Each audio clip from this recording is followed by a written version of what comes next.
নদিয়া শান্তিপুর 24 নম্বর ওয়ার্ডে একটি জমিতে বা একাধিক জমিতে প্রায় 100 বিঘারও কাছাকাছি জমিতে সরকারি বোর্ড বসিয়েছে রাজ্য জনস্বাস্থ্য কারিগরি দপ্তর। আর এবার সেই বোর্ড বসানোকে কেন্দ্র করে শুরু হয়েছে রাজনৈতিক চর্চা।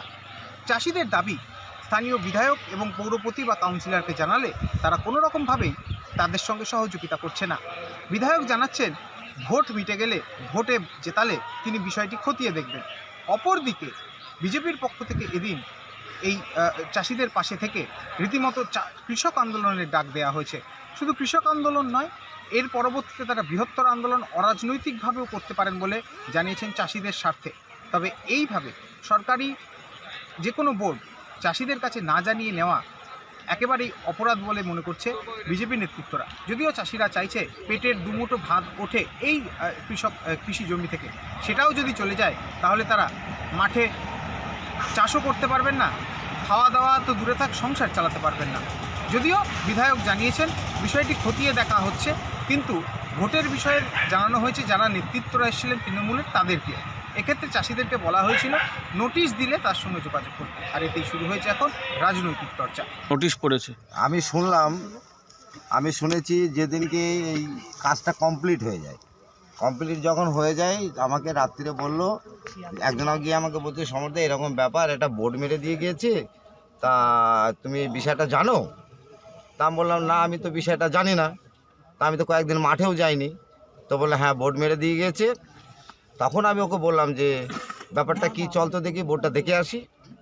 তখন আমি সেই রাত্রিরে এলাম, রাত্রিরে এসে আমি এই বোর্ডটা দেখে গেলাম। তা বললাম, হঠাৎ করে বোর্ড মেরে দিয়ে গেল, কে মারলো এই কাজটা, কে করলো? এই আমরা একটা আলোচনা করছি। তা করার পরে তখন আমি বললাম যে তাহলে এক কাজ করো, আমরা সবাই এক জায়গায় হই, এক জায়গায় আমরা বিষয়টা একটু তদন্ত করার চেষ্টা করি। তা এইবার আমরা এক জায়গায় বসলাম, বসার পরে আমরা একটু আলোচনা করলাম। আলোচনার ভেতর দিয়ে কেউ কেউ বললো যে আমাদের স্থানীয় যেহেতু কাউন্সিলর রয়েছে এবং আমাদের বিধায়ক রয়েছে, পৌরসভা রয়েছে, তাহলে আমাদের এখানে বিএলআর অফিস আছে, তাহলে আমরা এগুলো জানতে পারি। তার মানে হ্যাঁ, এগুলো অবশ্যই আমাদের জানার দরকার। তো এই মতো অবস্থায় সিদ্ধান্ত হলো যে গতকাল যে তাহলে আমরা আপাতত বিধায়কের কাছে যাই, এবং আমাদের কয়েকজনা প্রতিনিধি বিধায়কের কাছে যাওয়া হলো। যাওয়ার পরে বিধায়ক যেভাবে কথাবার্তা বললো, তাতে করে উনি সেই গায়ে জল ঢেলে দেওয়ার মতো। কি জানিয়েছিলেন? আমরা জানিয়েছিলাম যে আমাদের, আপনারা জানিয়েছিলেন, উনি কি জানালেন? উনি জানালেন যে তাই তো, আমার তো মেয়াদ প্রায় শেষ হয়ে গেল, তা তোমরা এক কাজ করো, তোমরা সবাই মিলে আমার পেছনে থাকো, থেকে আমাকে আবার বিধায়ক বানাও, বানানোর পরে আমি তোমাদের জন্য কি করতে পারি আমি সেটা দেখছি। তা বলে, এ কী ধরনের কথাবার্তা, এই কথা তো চলে না। আপনি হঠাৎ করে জানা নেই শোনা নেই, হঠাৎ করে একটা ওখানে পোস্টার মেরে দিয়ে চলে এলেন, সমস্ত চাষিরা সব হাওতাশ মতো হয়ে গেল, আর আপনি এই ধরনের কথা কেন বলছেন? তা যাক, ঠিক আছে, আপনার যা করণীয় আপনি করুন, আমরা একটু চেষ্টা করে দেখি কোথায় গেলে কিভাবে কি করা যায়। তারপর আমরা পৌরসভার যিনি কর্তা তাকেও আমরা জানলাম। তা উনি তো একবারে জল ঢেলে দিলেন, বললো আমি এ সম্বন্ধে কিছু জানি না। পৌরসভা কর্তা বলতে চেয়ারম্যান সুব্রতবাবু।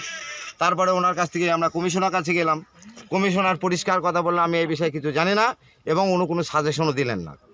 তা আমি বললাম যে আপনি একটা কমিশনার কিছু জানলেন না, অথচ বোর্ড মেরে দিয়ে চলে গেল, তো এটা আমার ঠিক ভালো লাগলো না। আচ্ছা ঠিক আছে, আমি বিষয়টা দেখছি। তারপরে এবার সকালবেলায় এসে আমরা আবার বিষয়টা আরও সুন্দর করে জেনে এবার সবাই আলোচনা করলাম। আলোচনা করার পরে আমি বললাম যে বিষয়টা কি করা যায়। তখন আমাদের কয়েকজনের সিদ্ধান্ত নিল যে তুমি যে দলটা করো, তুমি সেই দলের লোকগুলোকে জানিয়ে দেখো বিষয়টা কি করা যায়।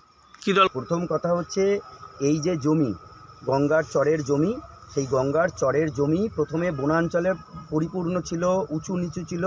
এইখানকার যে সমস্ত চাষিরা তারা পরিশ্রম করে সেই জঙ্গল কেটে পরিষ্কার করে উঁচু নিচু জমিকে সমান্তরাল করে আজকে তারা বছরের পর বছর ধরে এখানে চাষাবাদ করছে এবং তাদের কোনো রকমের দিন রোজগার করছে। কিন্তু হঠাৎ করে কি দেখা গেল, যে এই চাষিরা জমিতে যখন চাষ করছে, তখন হঠাৎ করে পশ্চিমবঙ্গ সরকারের জনস্বাস্থ্য কারিগরি দপ্তরের লোকজন এসে ফটাফট 200 থেকে 250 বিঘা জমিতে তারা আজকে বোর্ড বসিয়ে দিয়ে বলে গেল যে এই জমি নাকি তাদের। এতদিন পর্যন্ত যে চাষিরা আজকে এখানে কষ্ট করে এই জমিকে সমান্তরাল করে চাষের আবাদি জমি করে তুললো, সেই গঙ্গার জমি, গঙ্গার চরের জমি, যে জমির আসলে মালিক হচ্ছে এনারাই, এনাদের দখল সত্ত্বে আছে, এর মালিক কোনো অবস্থাতেই রাজ্য সরকার কখনোই হতে পারে না। কিন্তু সেখানে তারা জোর করে আজকে এখানে বোর্ড বসিয়ে দিয়ে এই সম্পত্তির মালিক হিসাবে তারা দাবি করছে। এটা পারে না প্রথমত একটা রাজ্য সরকার, কারণ রাজ্য সরকারের কাছে যখনই যাওয়া হয় যে এই গঙ্গার ভাঙনের বিষয় নিয়ে প্রশ্ন করতে, মুখ্যমন্ত্রী নিজে বলেছেন যে এই গঙ্গা আমাদের বিষয় নয়, গঙ্গার ভাঙন আমাদের বিষয় নয়। তাহলে গঙ্গা যদি তাদের বিষয় না হয়, কেন্দ্রের বিষয় হয়, গঙ্গার ভাঙন যদি কেন্দ্রের বিষয় হয়, তাহলে গঙ্গার পাড়ে জমি গজিয়ে ওঠা যে চর বা জমি, তার মালিক কিভাবে পশ্চিমবঙ্গ সরকার হয়? যাদের প্রশ্ন আমাদের কাছে এটা আছে।